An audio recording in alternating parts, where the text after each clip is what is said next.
So we'll go over the sine rule then. How did it go for you guys? Did you guys try the C assignment? Yeah. Like I said, I know that you do the sine rule in trig and in studies, so I felt like no matter which class you were coming from, you probably should have been able to handle it. We'll go over a stat box briefly at the end. But here we go. Here's our sine rule. It's really just proportions. You take the sine of an angle over the opposite side. It equals the sine of an angle over the opposite side. So you can set it up in just any two pairs that you want. Also using like proportion properties, if you wanted to, you could flip it over and have like the side lengths on top and the sides on the bottom. That would be fine too.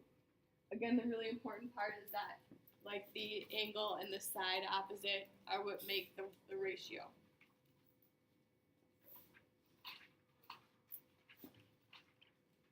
So you definitely will have to use your calculators. You have to make sure your calculators are in the right mode, whether that's degrees or radians, and go from there.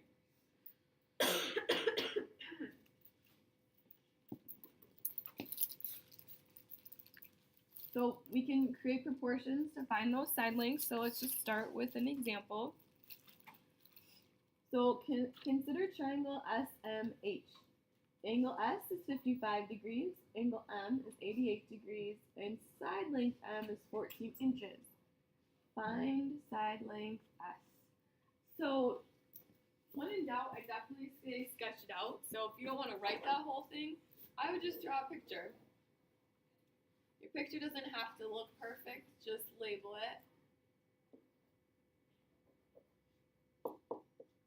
So angle S is 55 degrees, M is 88, side length M here is 14. I'm looking for side length S. I'm going to call that X just because S is kind of a weird variable to use. It looks too much like 5. So I'm going to just say that that's X that we're looking for.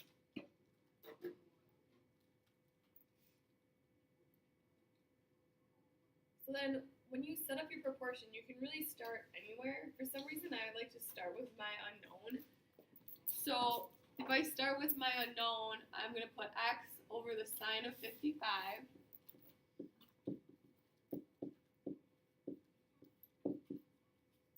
And again, you could set this up at least like 4 different ways, probably more than that. But that's just where I like to start. And so since I did side length over the sine, I'd have to do side length over the sine. So that equals 14 over sine of 88 degrees.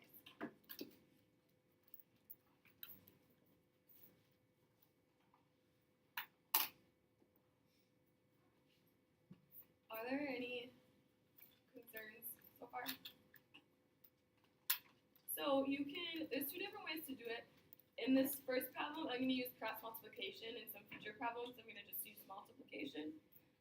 But like if you're not sure, again, you can always just use cross multiplication to show that you're multiplying those. So I'd have X times the sine of 88 degrees equals 14 times the sine of 55 degrees. And then we'd have to divide by that sine of 88 degrees. So X equals 14 times sine of 55 degrees divided by sine of 88 degrees.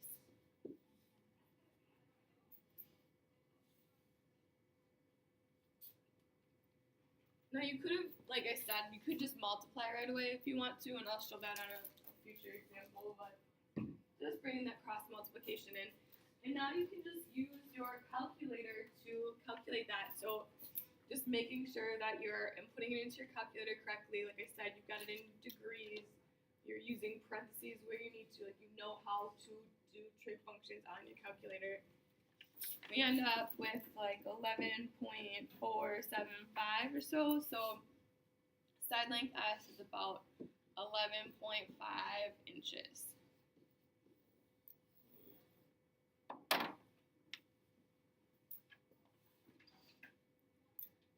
Any concerns about finding the side length? That one's more straightforward. The angles have that ambiguous case that we'll talk about in a few minutes here. Are there questions or concerns on this? This was like C1. Do we need another example with side length, or do you feel good? Feel good?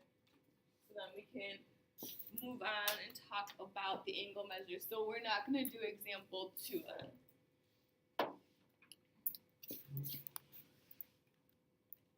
So thing is that the sine rule can be used to find angle measures. However, because acute and obtuse angles can have the same sign, after we find the angle, we have to figure out if the obtuse counterpart can also work, and then we have to test it to see if it can work. And so that's what can be kind of weird. Now, I mean, we knew that some angles had the same sign based on what we did with the unit circle. Like if you look at your unit circle, and I don't have one in front of me, so like the 30-degree angle is going to have the same sign as like the 150-degree angle, right? Do you guys know what I'm talking about? So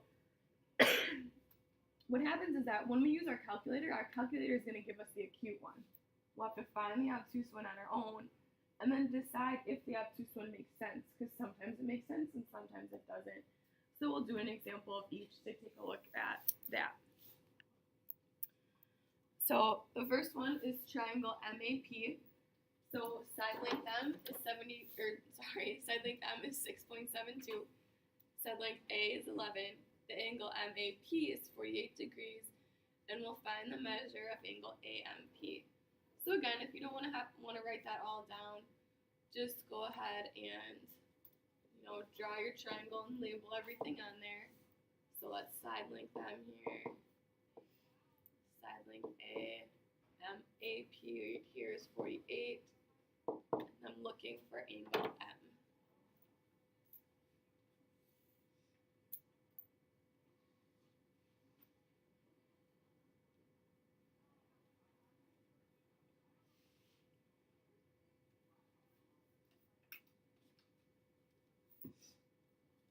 And so we can start setting this up the same way. So again, I like to use that unknown first. So I'm going to have the sine of angle M has to be over the 6.72. So then the sine of the 48-degree angle is over 11.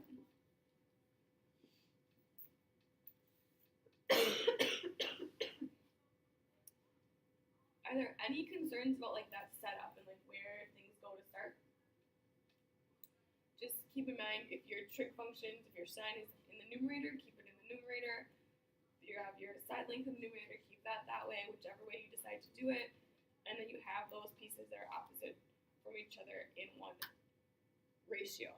So the other way that I was mentioning that you could do is you could just multiply by what's down here to both sides. So if you don't want to like show that cross multiplication work, you could do this. And I usually end up skipping the stuff I did in green. I just wanted to show it to you. So we have the sine of angle M equals 6.72 times the sine of 48 degrees over 11. You get the same thing if you go through the work of cross multiplication. I just wanted to show you both ways.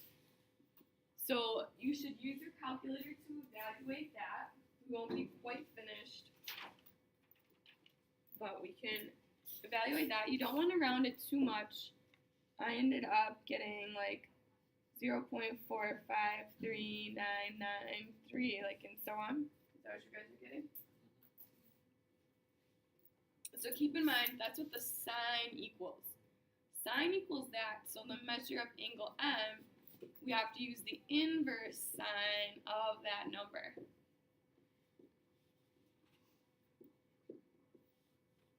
So to figure out the angle, I am going to have to use my calculator and use the inverse sine. Does that make sense? I know I mentioned this on the previous example, but make sure your calculator is in degrees. We end up with, I think if we do 3 sig figs, technically it's 27.0 degrees for that angle. Now that's the acute angle. we'll have to figure out the obtuse one and test it on our own. But are there any questions about any piece of that, how we figured out, okay, it's 27 degrees? So I don't know if you guys remember when we were in chapter 8 and we had to find that other angle that goes with sine, we had to do pi minus the angle or 180 minus the angle. So we have to do that here. So I have to take 180 minus that 27, and I think I come out with with 153 degrees. So that's the obtuse counterpart. But I have to see if it makes sense. So in order to see if it makes sense, I have to kind of test it with that angle that I already have. I have to make sure that these make sense, because take a look, if I do 48 plus 153, I end up with 201 degrees. Is it possible to have two angles of a triangle add up to 201 degrees? No. So since this is greater than 180, that means that this answer doesn't make sense. So in this case, it's not ambiguous because my obtuse answer, I checked it, it doesn't make sense. So there's only one answer for my angle in this problem. So I've already kind of led you to know we're gonna do another one where, hey, that obtuse angle will make sense, and we'll talk about that in the next example. But again, we can't have two angles that add up to 180. So if that's 48 and that's 153, it's not going to work out.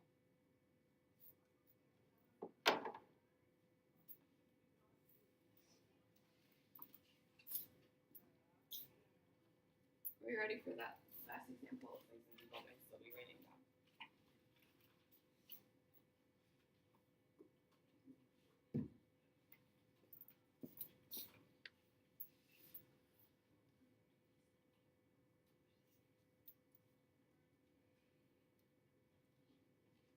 Good.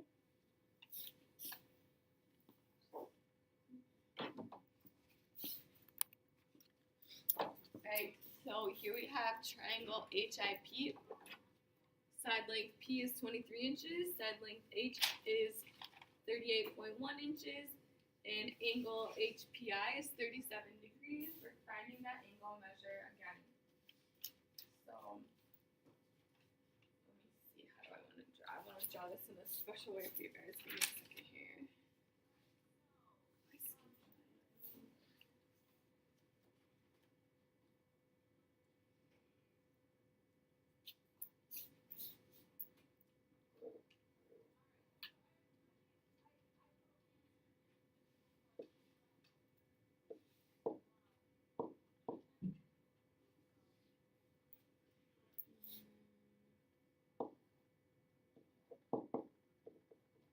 So you don't have to go through such care drawing your triangle. I'll explain why at the end why I wanted to draw mine a certain way.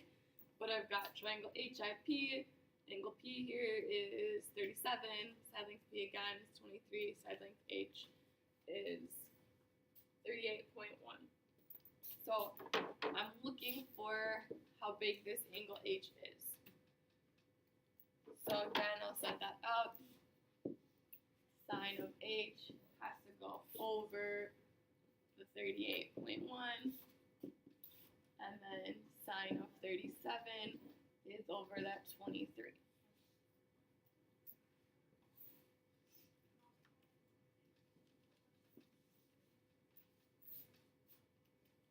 So again, whether you decide to use cross multiplication or you can use division, we have the sine of angle H equals 38.1 times the sine of 37 degrees, all divided by 23.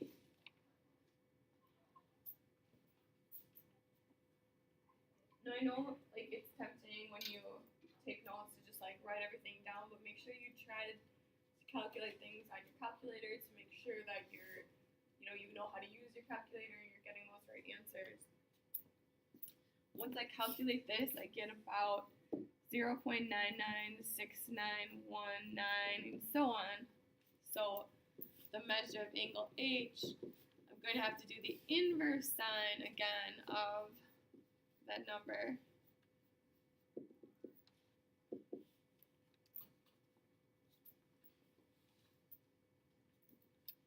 So So I should get about 85.5 degrees.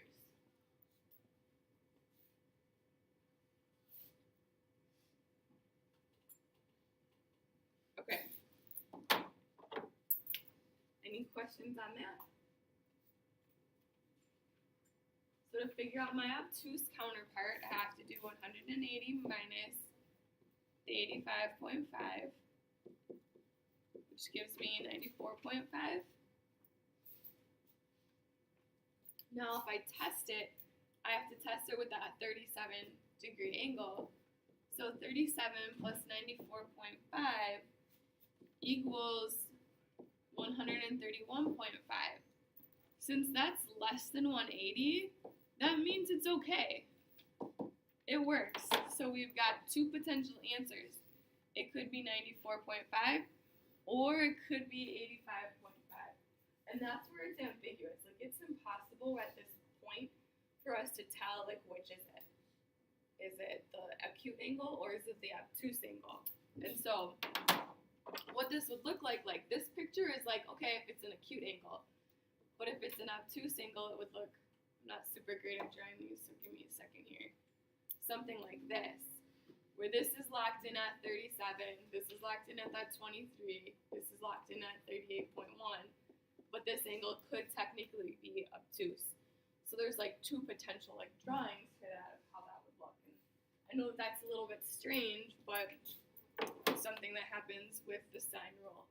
Like, we can't tell for sure if it's the smaller angle or the bigger angle. Okay. Questions? I'm hoping that that cleared up any C2 questions you might have. So for the stat box, you know, when using the sine rule, what do you need to find the side length of a triangle? You know, keep in mind you need two angles and a side. Kind of figure that out. And then when you use the sine rule to find an angle measure, you have to remember to check that obtuse angle. It might work, it might not work, but you do need to remember to do that. All right. I'm assuming unless you were gone, everybody has these, right? Because when I was sick on Tuesday, I told you guys to try these two. And then I was sick yesterday, I told you guys to try this one, right? Were a lot of other people sick? It just confuses me when, like, I had people last hour that were like, oh, can you leave that up? I'm like, wait a minute. Okay, there's just one last thing I wanted to go over in relation to 9D, in case people were having some struggles with putting it all together. So I'll just wait for you guys to finish jotting that down.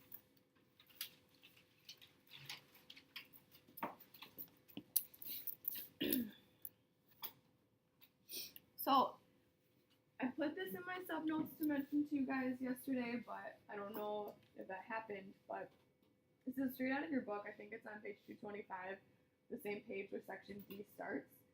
Just some reminders, like if you're looking at a triangle and you're like, I don't know what to do. If you have three sides, remember side, side, side, you can use the cosine rule. That was the first, we talked about the cosine rule a week ago, but that was that first formula. If you have two sides and an included angle, oh, actually I have this backwards. This is the second formula and this is the first formula. So both versions of the cosine rule. You can use the sine rule when you have one side and two angles. So like, I think that'd be like angle, angle, side if you remember way back to that. You can also use it if you have two sides and a non-included angle, but just like we were talking about, you have to be aware of the ambiguous case, so make sure you check that. Other tools, so if you are getting stuck, some things to remember are like the triangle sum theorem, so we talked about that last week, that all the angles add up to 180. You can also remember the linear pair postulate. Does anyone remember linear pairs? This is like a geometry favorite. So a linear pair is when you have like a straight line and it's got an angle dividing it. So like if that's angle N and angle P, do you guys know what they add up to? 180. So that's something to remember. You might have a diagram where that would be helpful. Pythagorean theorem and right triangle trig. So keep in mind you do need right triangles for those, but Pythagorean theorem you guys should know by heart by now, and then SOHCAHTOA as well. So those are just some like tips to keep all that stuff in mind when you have these triangles that have like multiple parts to them. So I guess, do you guys know when your chapter 9 test is? Good call. The 23rd. Yeah, so it's next Tuesday.